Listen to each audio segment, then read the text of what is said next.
In today's video, we are going to show how to remove caulk, or in this case, liquid nails, which was applied, it was applied incorrectly and too thickly in a bathroom area, and we will be reapplying silicone to this area. Silicone is made for high moisture areas like bathrooms and kitchens and is much better suited than caulk, and certainly should not ever have liquid nails be used here. And we'll be using this Husky 3-in-1 tool, and it was actually $6 and about 50 cents or so at Home Depot. I can link it below.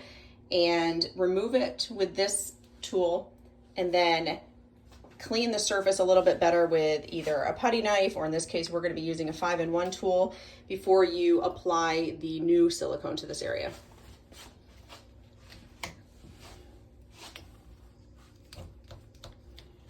This one is going to be a little bit more difficult. If you do not have a caulk remover tool and don't want to buy one, then the 5-in-1 tool will work just as well. And because it has that pointed edge in that corner, it gets right in the cracks and does a really good job of removing the old caulk, or in this place, the old liquid nails.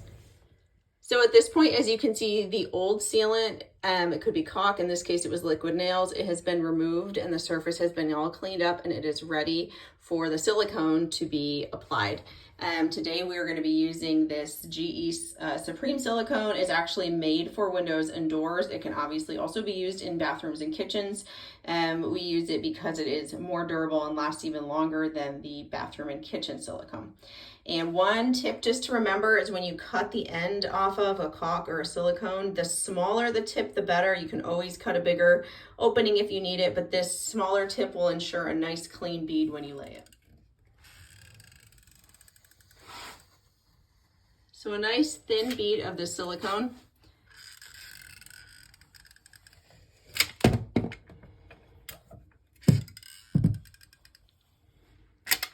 And you don't want to mix water with silicone when you are applying it. You want to keep it dry. So either use a dry finger, or you can use a dry rag on top of your finger, and you can just smooth the line out just like this.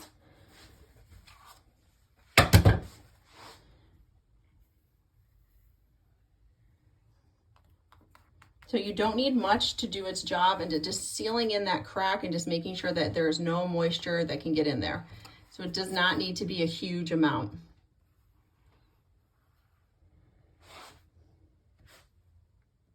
Here's a view of the finished product of that new bead of silicone to seal out all the moisture in this bathroom.